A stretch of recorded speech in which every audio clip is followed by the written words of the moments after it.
গাজায় গণহত্যার মধ্যেই ইসরায়েলি মন্ত্রী বেন গাভির এবার সামনে এনেছেন এক ভয়ঙ্কর প্রস্তাব। ফিলিস্তিনি বন্দীদের জন্য তিনি বানাতে চান এমন এক নির্মম কারাগার যাতে পালানোর সব পথ বন্ধ হয়ে যায় ফিলিস্তিনিদের। পাশাপাশি বন্দীদের মৃত্যুদণ্ড দিতে আইনি তৎপরতাও তুঙ্গে। কেমন হবে সেই কারাগার, বিস্তারিত সাদিয়া সিদ্দিকার প্রতিবেদনে। দখলদার ইসরায়েলের উগ্রপন্থী জাতীয় নিরাপত্তা মন্ত্রী ইতামার বেন গভির ফিলিস্তিনি বন্দীদের উপর নির্মমতার এক নতুন ও ভয়াবহ নীলনকশা পেশ করেছেন।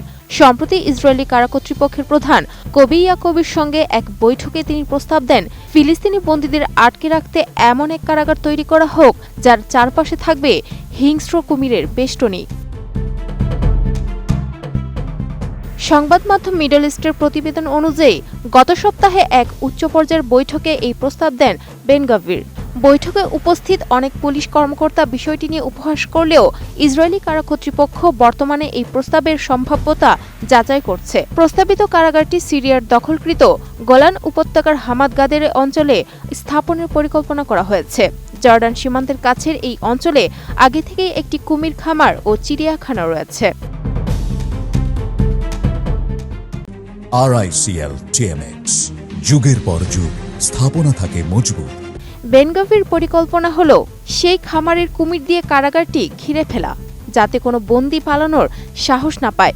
বর্তমানে ইসরায়েলের বিভিন্ন কারাগারে নারী ও শিশুসহ ৯,৩০০ এরও বেশি ফিলিস্তিনি বন্দী রয়েছেন। মানবাধিকার সংস্থাগুলোর তথ্য মতে বন্দীদের ওপর নিয়মিত নির্যাতন, অনাহার এবং চিকিৎসার চরম অবহেলা চালানো হচ্ছে। ২০২৩ সালের ৭ অক্টোবর গাজায় ইসরায়েলি আগ্রাসন শুরুর পর থেকেই এই নির্যাতনের মাত্রা বহুগুণ বেড়েছে। জেলে থাকা অবস্থায় বহু ফিলিস্তিনি ইতোমধ্যেই প্রাণ হারিয়েছেন। এদিকে বেন গাভির এই অমানবিক প্রস্তাব এমন এক সময় এসেছে যখন ইসরায়েলি পার্লামেন্ট নেসেট ফিলিস্তিনিদের মৃত্যুদণ্ড কার্যকর করার একটি বিতর্কিত বিল পাশের প্রস্তুতি নিচ্ছে। গত ১১ নভেম্বর নেসেটের সর্বোচ্চ পরিষদ প্লেনাম বিলটির প্রথম পাঠ অনুমোদন দিয়েছে।